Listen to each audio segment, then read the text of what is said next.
Pagsapit ng gabi, nakatayo si Rosario sa harap ng malaking salamin sa kanilang silid.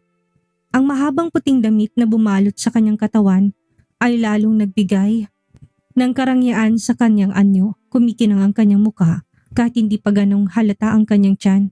Tinitigan niyang sarili sa refleksyon ng salamin ng may kasiyahan. Bago siya tumingin kay Noah na nakatayo, hindi kalayuan sa kanya. Tahimik na pinagmamasdan ni Noah. Nakatatapos lamang isuot ang kanyang itim na Amerikana, ang kagandahan ng asawa. Kumislap ang kanyang mga mata sa paghanga. Napakaganda mo ngayong gabi, mahina ngunit makahulugan niyang wika. Bahagyang ngumiti si Rosario habang inaayos ang simpleng kulot ng kanyang buhok. Talaga? Biro niya. Lumapit si Noah at hinaplos ang mukha ng asawa gamit ang dalawang kamay. Hindi ako nagbibiro. Muli ako na in love sa'yo. Napatawa si Rosario na mulang kanyang mga pisngi. Lagi mo talaga akong pinapapula. Biglang narinig ang tinig ni Connor mula sa may pintuan. Kung gusto pa ni na mommy at daddy na maglambingan, hihintayin ko na lang kayo sa kotse. Muling natawa si Rosario, samantalang tinapunan ni Noah ng tamad ng tingin ng anak. Magpasensya ka na, prinsipe ni daddy. Ngumisi si Connor. Matyaga naman si Connor, kaso lang hindi ko matiis na makita si mommy at daddy na palaging sweet. Naganda na sina Rosario at Noah upang umalis. Bumaba sila sa lobby kung saan naghihintay sa kotse. Pagkaupo nila sa loob, agad silang bumiyahe patungo sa engagement party ni Leticia at Benedict. Pagdating nila sa lugar, maingay na ang kasayahan. Bihis elegante ang mga bisita, abala sa pagkain at masiglang nakikipag-usap. Nakabiting kristal na chandelier ang nagbigay ng marangya at romantikong liwanag. Nakakapit si Rosario sa braso ni Noah habang naglalakad si Connor sa kanilang tabi. Napakong tingin ng mga tao kay Rosario na animoy isang diyosa sa kanyang puting damit. Pinagmamasdan ka ng lahat, mahal. Bulong ni Noah sa kanyang tenga.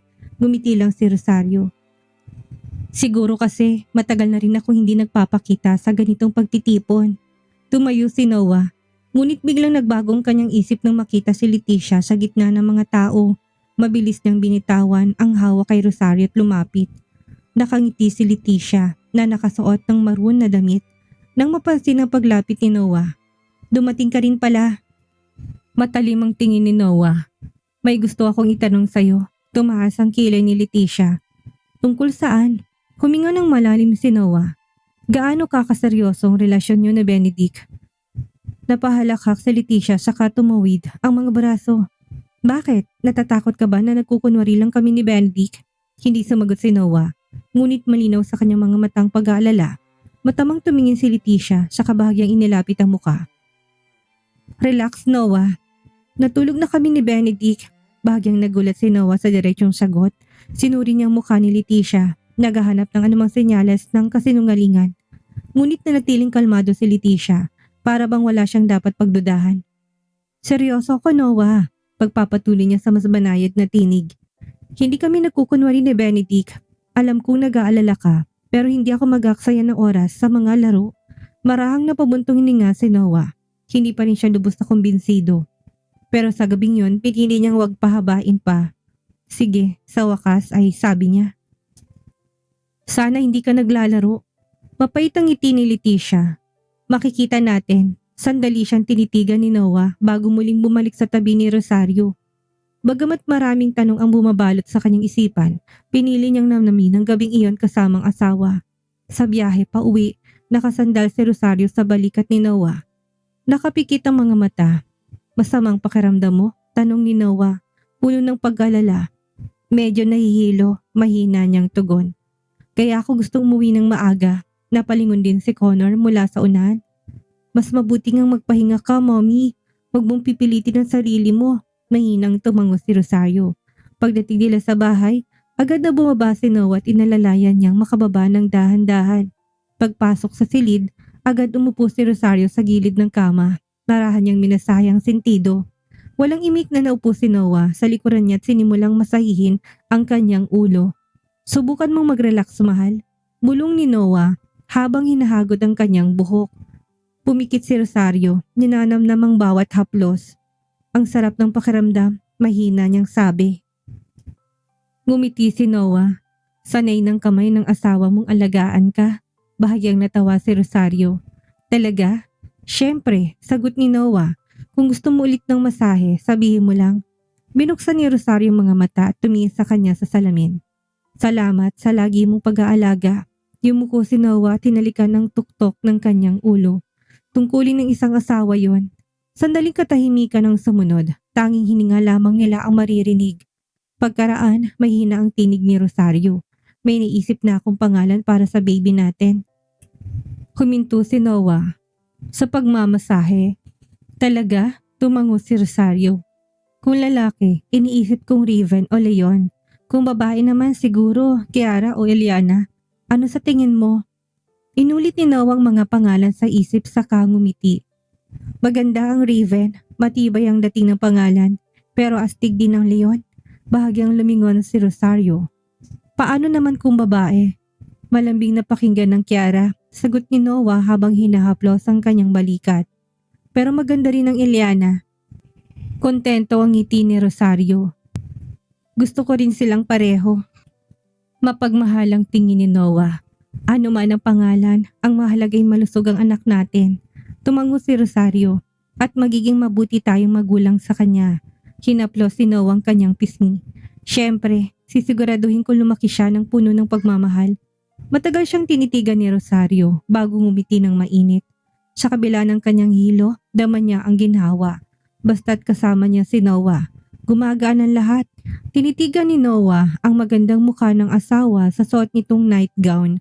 Hindi nagatubilit marahang hinalikan ng mga labi ni Rosario. Gumanti ng halik si Rosario. Ngunit na magsimulang bumaba ang halik ni Noah sa kanyang leeg, agad niyang tinulak na marahan ng dibdib nito. Noah, bulong niya. Mahina ngunit matatag. Tumigil si Noah, tinitigan siya na may pagmamahal. Bakit mahal? Napabuntong hininga si Rosario.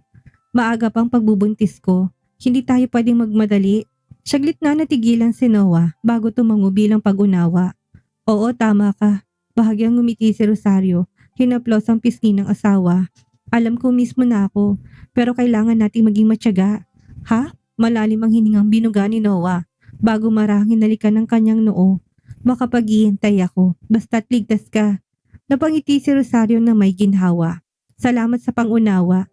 Niyakap niya si Noah, hinayaang sumandal si Rosario sa kanyang dibdib. Hindi lang pangunawa, mahal. Aalagaan ko rin kayo ng anak natin. At sa gabing yun, natulog silang magkayakap. Tahimik na ninanamnam ang presensya ng isa't isa. Puno ng mga kagalang-galang na panauhin. Ang maluwag na bulwagan. Lahat nakabihis ng pinakamaganda at pinakamagarbo. Magkakahanay ng maayos sa mga mesa na puno ng masasarap na pagkain.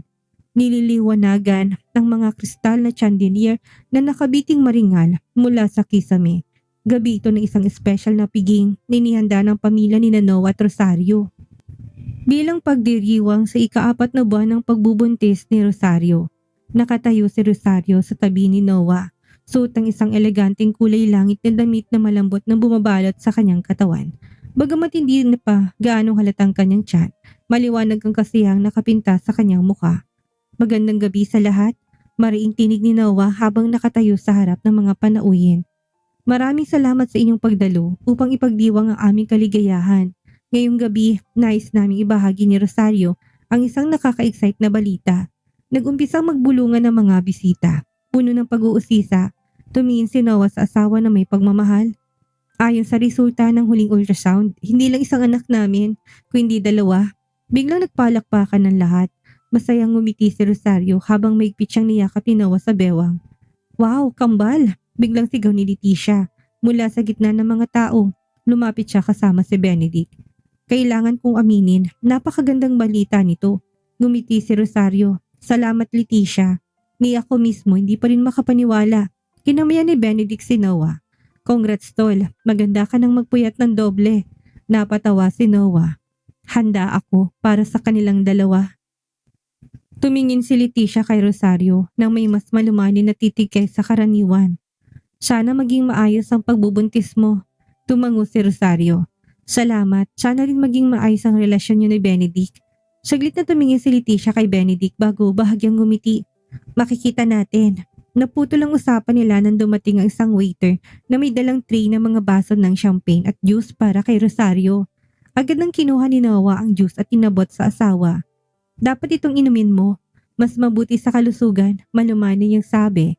Napangiti si Rosario. Oo, sobra ka talagang maalaga. Ngumiti lang si Benedict sa kanila.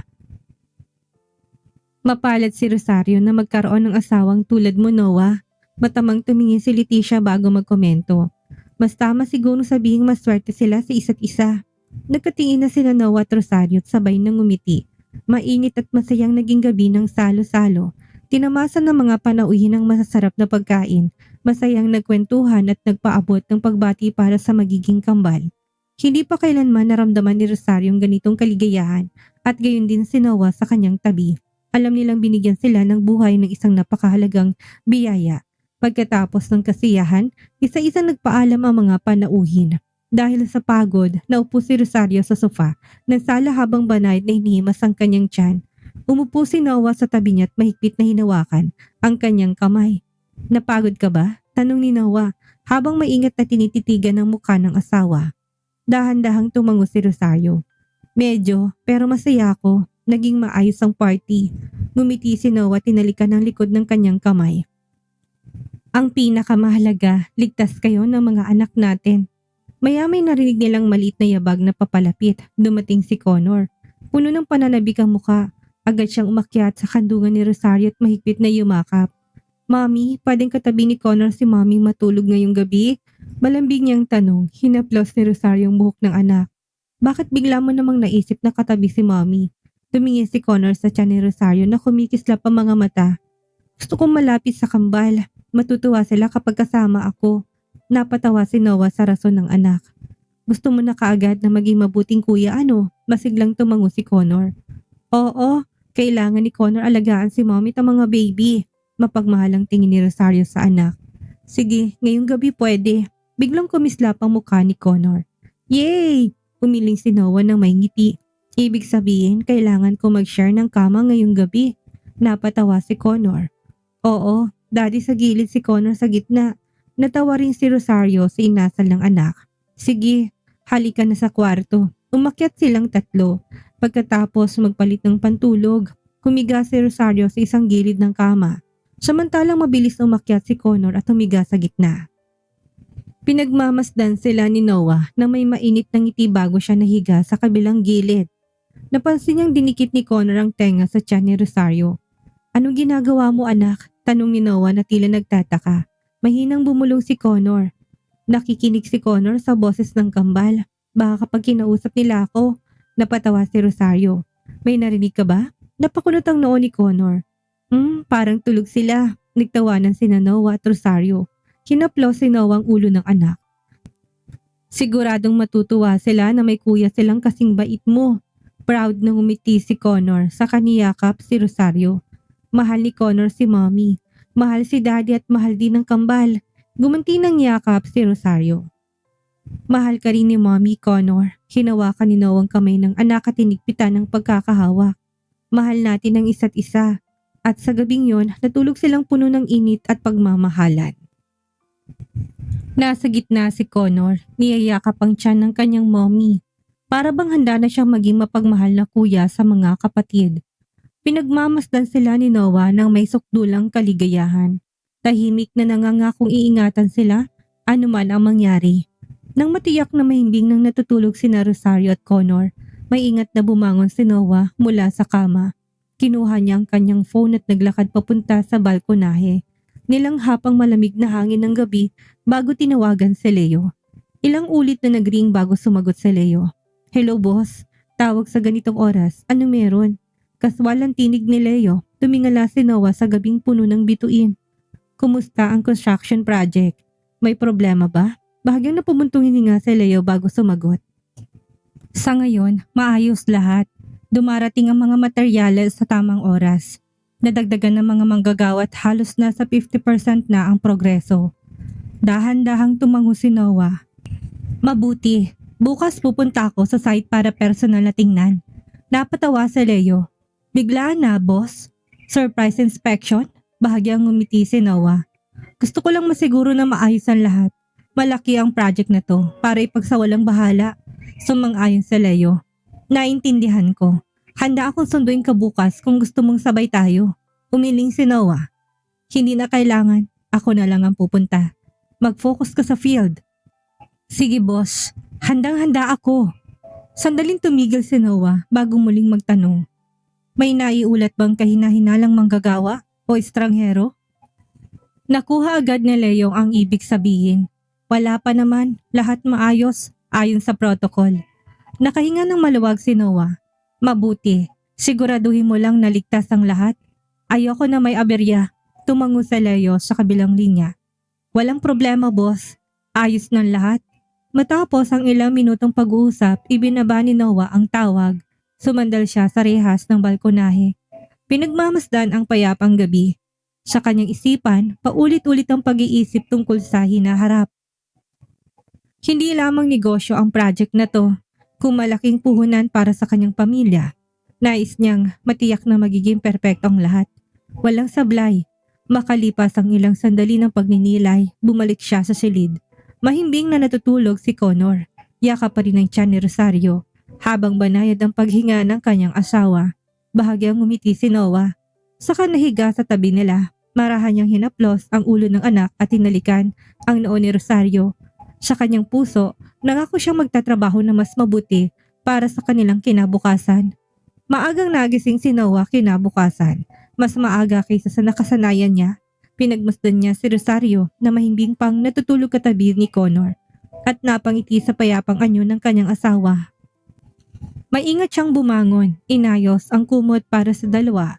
Saka nagmadaling naligo at naghanda. Habang isinusuot niyang puting polo at itim na Amerikana, nagsimulang kumilos si Rosario. Bahagyang dumilat ang mga mata. Handa ka na bang umalis? Pausa tanong ni Rosario, halatang kagigising lang. Lumapit si Noah at naupo sa gilid ng kama. Marahang hinaplos ang pisngi ng asawa. Oo mahal, matulog ka na ulit. Ayoko may istorbong pahinga mo. Bahagyang ngumiti si Rosario. Mag-iingat ka. Hinalikan siya ni Noah sa noo. Palagi, tumango si Rosario at muling pumikit. Ngumiti si Noah ng konti bago tumayo at lumabas ng silid. Pagdating sa garahe, sumakay siya sa kotse at dumiretso sa lugar ng construction. Mahalagang araw na yon dahil gusto niya na siya mismo ang makakita ng progreso at masigurong naaayon ng lahat sa plano. Pagdating niya sa site, naghihintay na si Leo sa harap ng tarangkahan ng project. Magandang umaga boss, bati ni Leo na may malaking ngiti. Bumaba si Noah at pinagmasdan ng paligid. Kumusta? Ayon ba sa inaasahan? Tumango si Leo. Oo, halos 50% na ang progress. Dumadami ang mga manggagawa at hindi na rin nahuhuli ang mga materyales. Nag-ikot si Noah sa lugar. Pinagmamasdan ang nabubuong istruktura. May ilang manggagawa na magalang na bumati at lumapit din ng foreman upang magulat. Maayos ang lahat, Mr. Noah, wika ng foreman. Tumango si Noah na may kasiyahan. Mabuti, siguraduhin mong walang magiging pagkaantala. Gusto ko matapos ito sa oras. Naintindihan ko, Mr. Noah. Nagpatuloy sa inspection si Noah. Paminsan-minsang nakikipag-usap sa mga manggagawa at tinitingnan ng mga materyales. Pagkaraan ng halos isang oras, bumalik siya sa tabi ni Leo. Nakatingin sa kanya si Leo na tila nagtataka. Boss, tanong ko lang, bakit hindi mo sinabi kay Mrs. Rosario na nagbitaw ka na sa kumpanya? Nakatitig si Noah sa malayo. Sa gusaling unti-unti nang nabubuo. Hindi pa, gusto ko magkaroon siya ng buong tiwala sa akin. Kapag naging matagumpay ang project na ito, babalik ako na maging CEO at gusto kong si Rosario naman na magbitaw sa pwesto. Sandaling natahimik sa Leo. Sigurado ka bang papayag si Mrs. Rosario? Matatag na tumango si Noah. Sigurado, ayokong sobra siyang naaabala sa labas. Gusto kong mag-focus siya sa bahay, sa mga bata. Napatawa si Leo. Talagang gusto mong maging dominante bilang ulo ng pamilya, no? Ngumiti ng bahagya si Noah. Hindi pagiging dominante. Gusto ko lang siyang maging panatag. Alam ko kung gaano kahirap ang mundo ng negosyo. Sobra ng pinagdaanan niya. Panahon ko naman ngayon. Tinapik ni Leo yung balikat niya.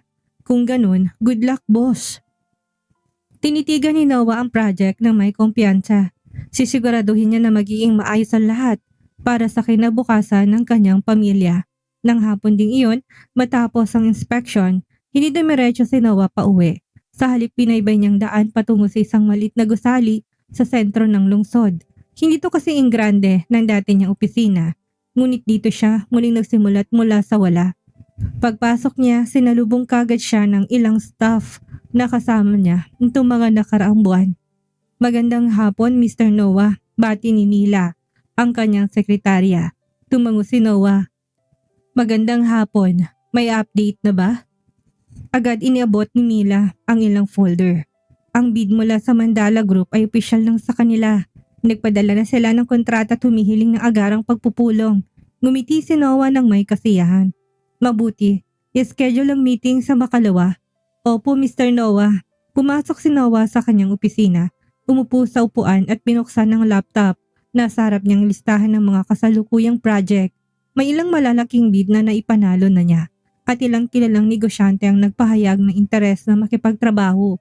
Maya-may nag-vibrate ang phone niya. Isang tawag mula sa negosyanteng kakapirma pa lang ng kasunduan. Hello, Mr. Reno, bati ni Noah ng professional. Hello, Noah. Nabasa kong proposal mo at interesado ako. Gusto kong magsimula tayo sa loob ng 2 linggo. Ngumiti si Noah. Kinagagalak kong marinig yan, Mr. Reno. Sisiguraduhin kong magiging maayos ang lahat. Mabuti, nagtitiwala ko sa'yo. Wag mo kong bibiguin. Hindi po. Matapos ang tawag, tinitigan ni Noah ang laptop na may kasiyahan. Isa-isa nang natutupad ang mga plano niya. Ilang minuto pa pumasok si Leo sa silid. Boss, nagiging abala ka na talaga ngayon, puna ni Leo habang umupo sa harap ng mesa. Napangiti si Noah. Simula pa lang ito, kailangan ko siguraduhin na lalaki ang negosyo bago ako muling umakyat sa itaas. Tumango sa Leo. Narinig ko rin na nagsimula ka ng bumalikwas ng dating mga tauhan. Sumandal si Noah. Oo, nawala sila sa trabaho dahil sa akin. Gusto kong itama yon.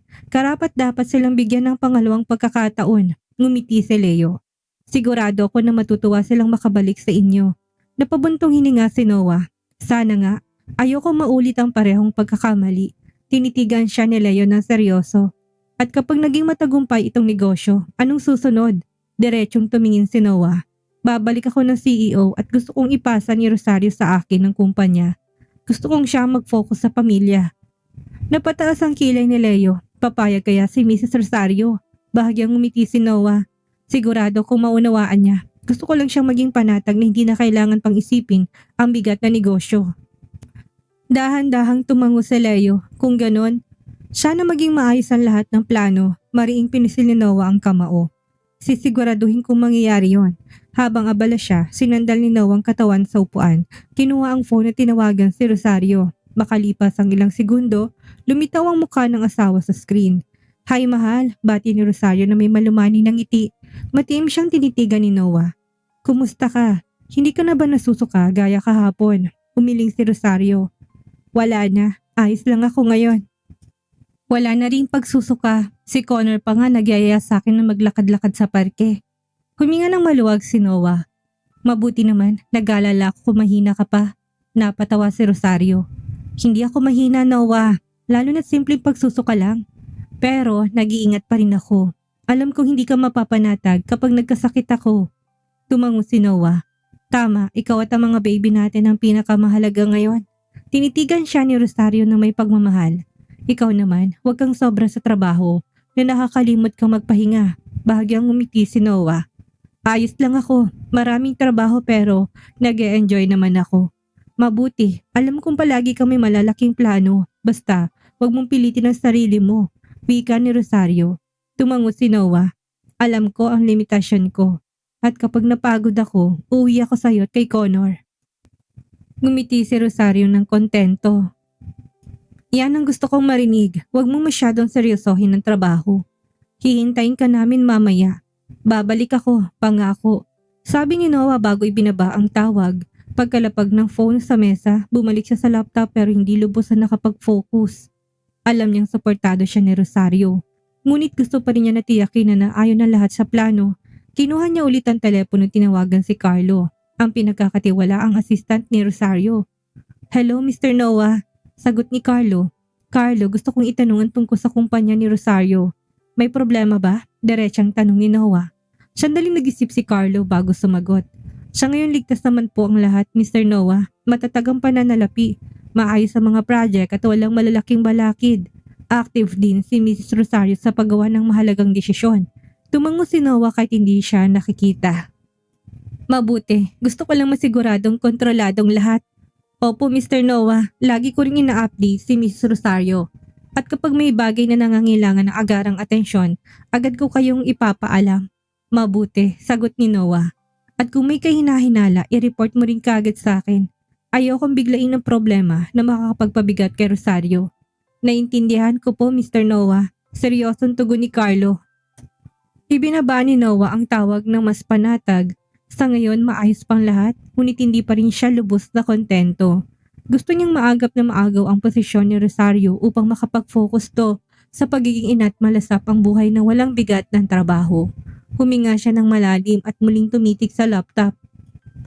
Isa-isa nasa tamang landas pa rin ang mga estratehiyang nilatag niya. Biglang may kumatok sa pinto. Pumasok si Leo na may seryosong muka. Noah, may natanggap akong balita mula sa finance team. Isa sa mga kumpanyang kapartner natin, hindi ganong kalinis ang record. Agad siyang tinitigan ni Noah. Anong ibig mo sabihin? Inabot ni Leo ang ulat. Nagkaroon sila ng seryosong problemang financial dati. Totoo, mukhang matatag sila ngayon. Pero may ilang transaksyong kahina-hinalang hindi natin matukoy ang pinagmulan. Binuksan ni Noah ang file. Sinuwid ang mga mata-mga number na naka-highlight sa pula. Buiset, bulong niya. Hindi tayo pwedeng sumugal. Tumango si Leo. Kaya kagad ko tong sinabi sa'yo. Pwede pa natin kasilahin ang partnership bago mahuli ang lahat. Mabilis na nag-isip si Noah. Pinapalo-palo ang daliri sa mesa. Gusto kong magsaliksik pa ito. Alamin ko sinong nasa likod. Kung kailangang harapin natin sila mismo. Sige, ako nang bahala. Tugon ni Leo bago lumabas sa silid. Sumandal si Noah sa upuan. Gusto niyang muling buuin ang negosyo. Pero hindi ang padalos-dalos. Hindi niya hayaang isang pagkakamali ang muling sumira sa lahat. Muling bumalik ang isip niya kay Rosario sa kanilang mga anak. Kailangan niya magtagumpay hindi lang para sa sarili niya, kundi para sa pamilya nila. Mariing nagpasya si Noah.